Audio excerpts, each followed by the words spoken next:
Lectura del Santo Evangelio según San Juan. Algunos de la multitud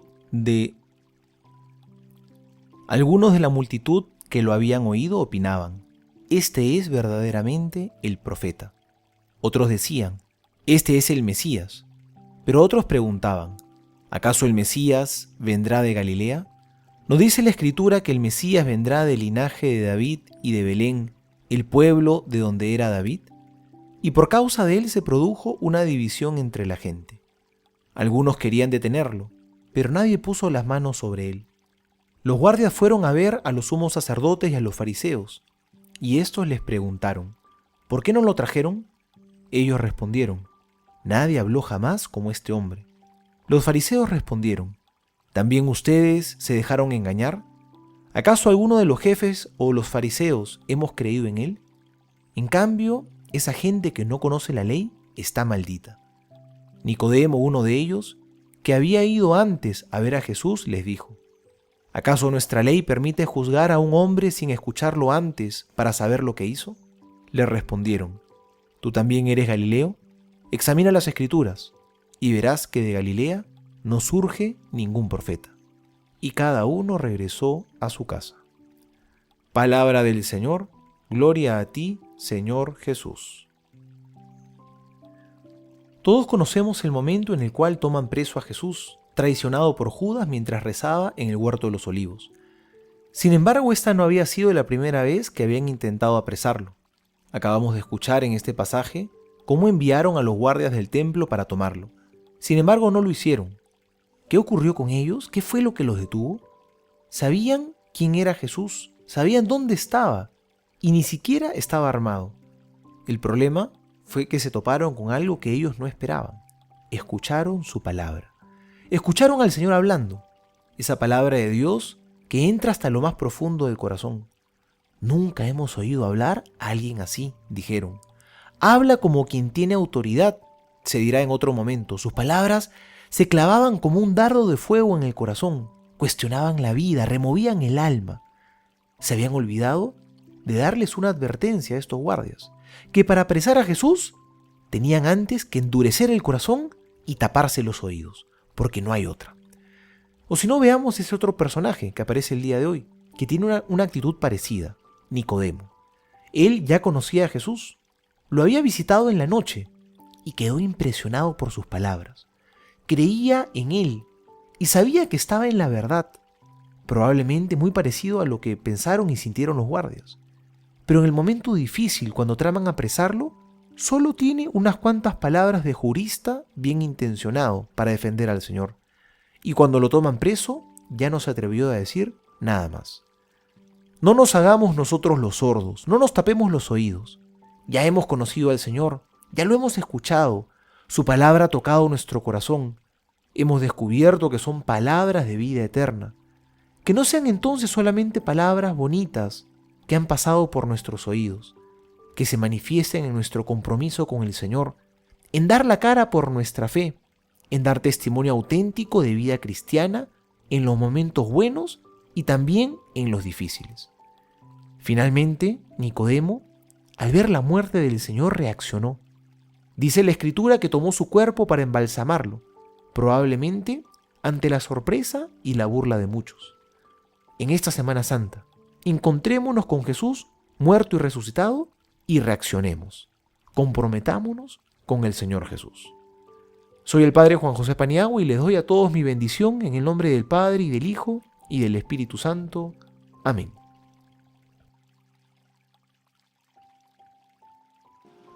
Catecismo de la Iglesia Católica. Jesús cumplió todas las profecías del Antiguo Testamento relacionadas con el Mesías prometido. Sin embargo, la multitud no parecía ser consciente de que había nacido en Belén y creían que era de Galilea. Las diversas maneras de ver la identidad de Jesús, el Mesías, un profeta o un blasfemo, revelaban el amplio alcance de expectativas e interpretaciones que la gente tenía sobre el Mesías que había de venir. Numeral 574. Desde los comienzos del misterio público de Jesús, fariseos y partidarios de Herodes, junto con sacerdotes y escribas, se pusieron de acuerdo para perderle. Se le acusa de blasfemo y de falso profetismo, crímenes religiosos que la ley castigaba con pena de muerte a pedradas. Muchas de las obras y de las palabras de Jesús han sido, pues, un signo de contradicción. Numeral 595. Entre las autoridades religiosas de Jerusalén, no solamente el fariseo Nicodemo o el notable José de Arimatea eran en secreto discípulos de Jesús, sino que durante mucho tiempo hubo disensiones a propósito de él, hasta el punto de que, en la misma víspera de su pasión, San Juan pudo decir de ellos que un buen número creyó en él, aunque de una manera muy imperfecta. Esto no tiene nada de extraño si se considera que al día siguiente de Pentecostés, multitud de sacerdotes iban aceptando la fe y que algunos de la secta de los fariseos habían abrazado la fe, hasta el punto de que Santiago puede decir a San Pablo que miles y miles de judíos han abrazado la fe, y todos son celosos partidarios de la ley.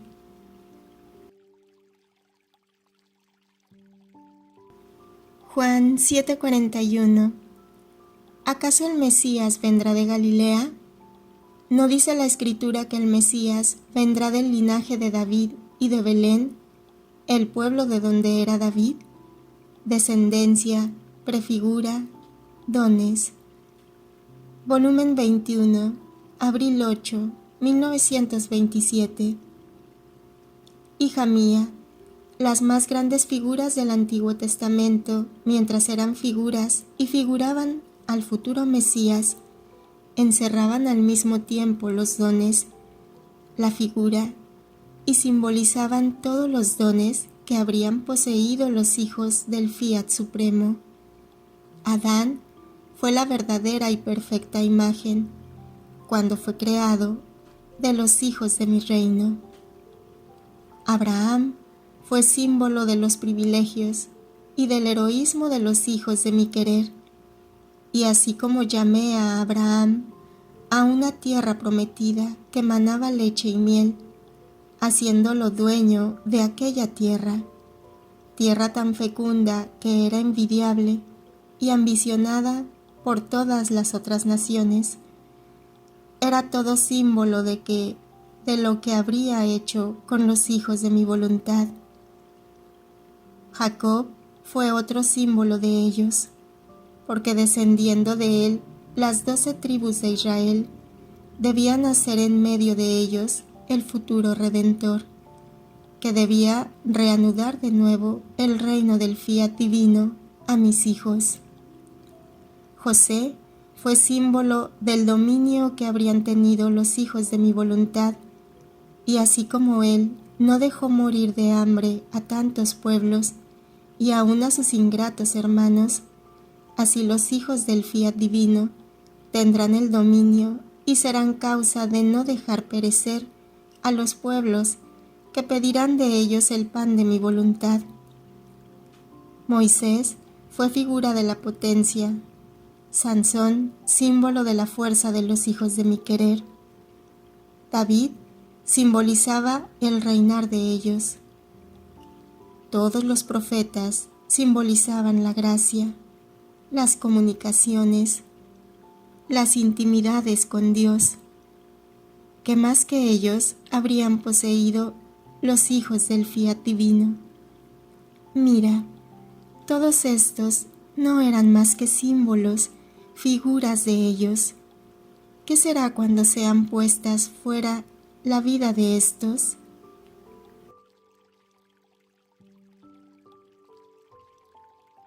Juan 7:43. Y por causa de él se produjo una división entre la gente. Volumen 6, mayo 30, 1904. Hija mía, cuánta ruina hace en el alma la soberbia. Basta decirte que forma un muro de división entre la criatura y Dios, y de imágenes mías las transforma en demonios.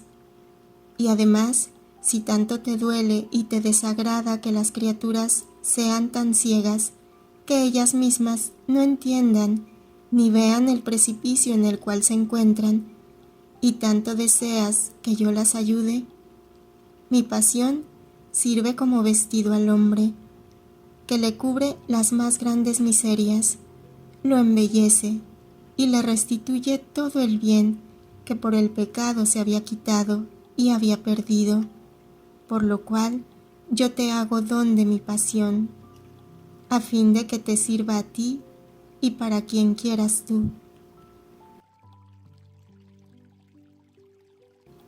Volumen 27, agosto 4, 1925. Oh, si tú supieras qué significa vivir en mi voluntad. Significa que no hay división entre ella y el cielo. Donde está mi voluntad, ella se encuentra.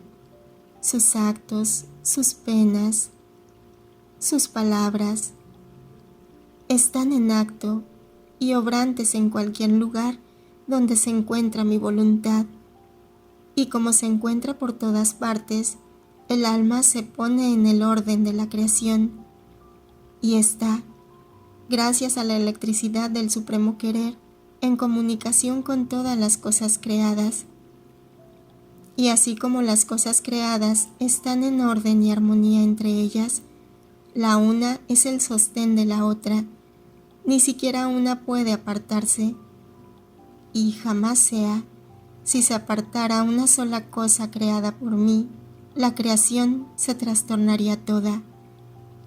Hay un secreto entre ellas, una fuerza misteriosa, que mientras viven suspendidos en el aire, sin ningún apoyo, con la fuerza de la comunicación que tienen entre ellas, una sostiene a la otra. Así quien hace mi voluntad está en comunicación con todos, está sostenida por todas las obras de su Creador. Por eso, todos la reconocen, la aman y le prestan la electricidad, el secreto de vivir junto con ella suspendida entre el cielo y la tierra, toda sostenida por la sola fuerza de la suprema voluntad.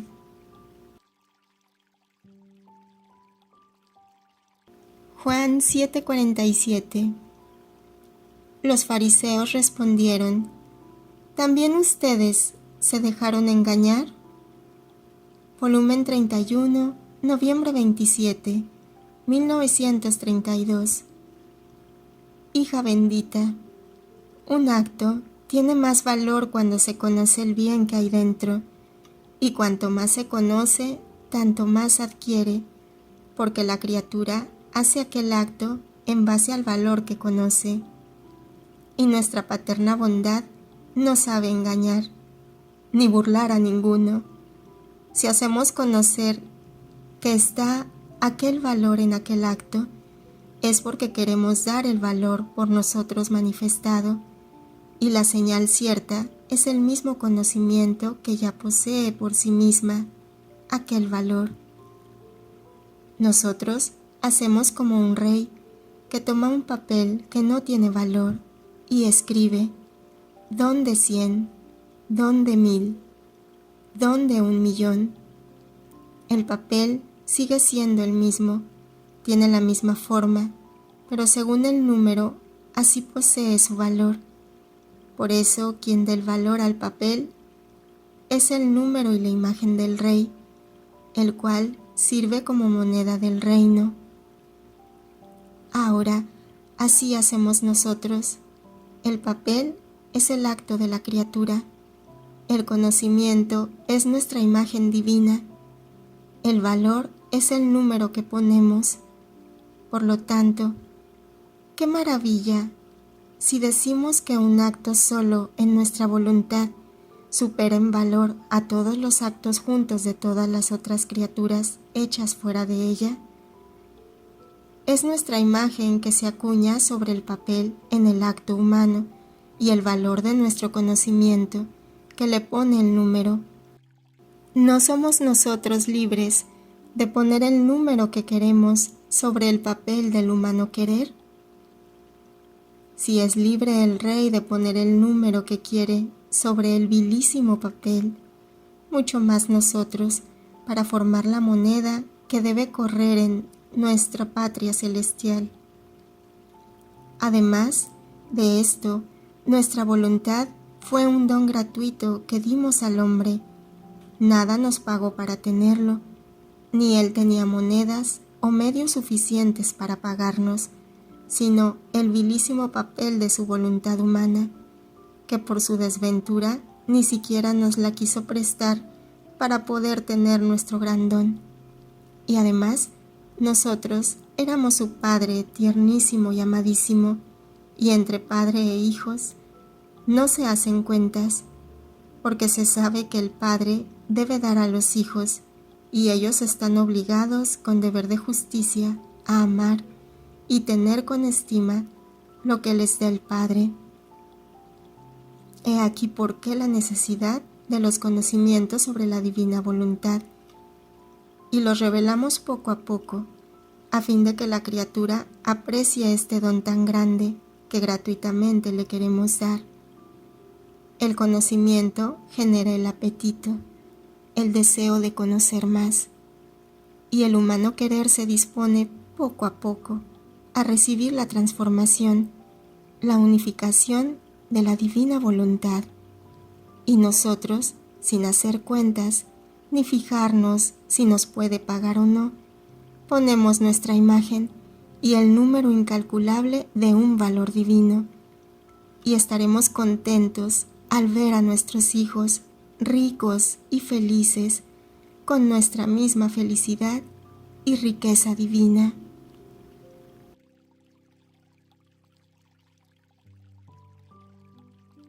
Juan 7:48. ¿Acaso alguno de los jefes o de los fariseos ha creído en él? Volumen 29, marzo 30, 1931. Mi corazón siente tales ternuras al ver a qué estado de desolación y de desorden se reducirá la tierra, y esta mi ternura tan sensible por las criaturas bien ofendida por la dureza del corazón humano. Oh, cómo me es intolerable la dureza del corazón humano, mucho más ante el mío que es todo ternura amorosa y bondad hacia ellos. Un corazón duro es capaz de todos los males y llega a tanto de hacer burla de las penas de otros, y cambia la ternura de mi corazón para él en dolores y llagas profundas.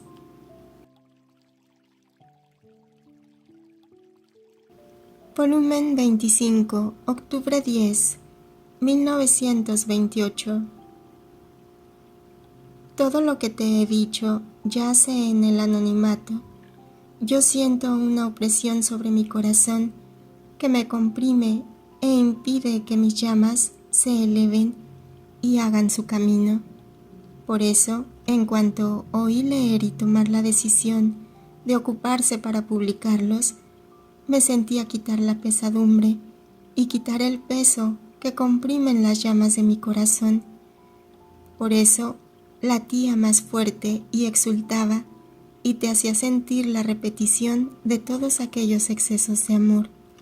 Mucho más que lo que yo hago una vez, lo repito siempre.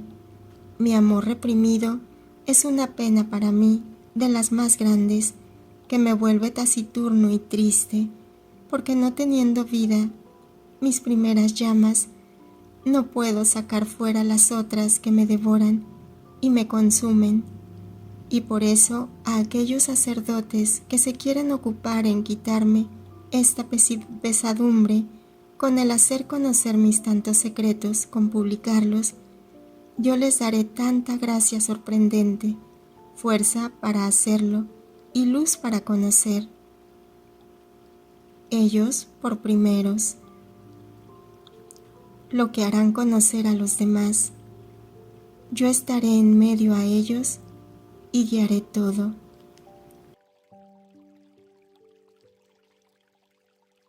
Juan 7, 50-51. Nicodemo, uno de ellos que había ido a ver a Jesús, les dijo: ¿acaso nuestra ley permite juzgar a un hombre sin escucharlo antes para saber lo que hizo? Volumen 28, julio 9, 1930. Temores por causa de juicios competentes.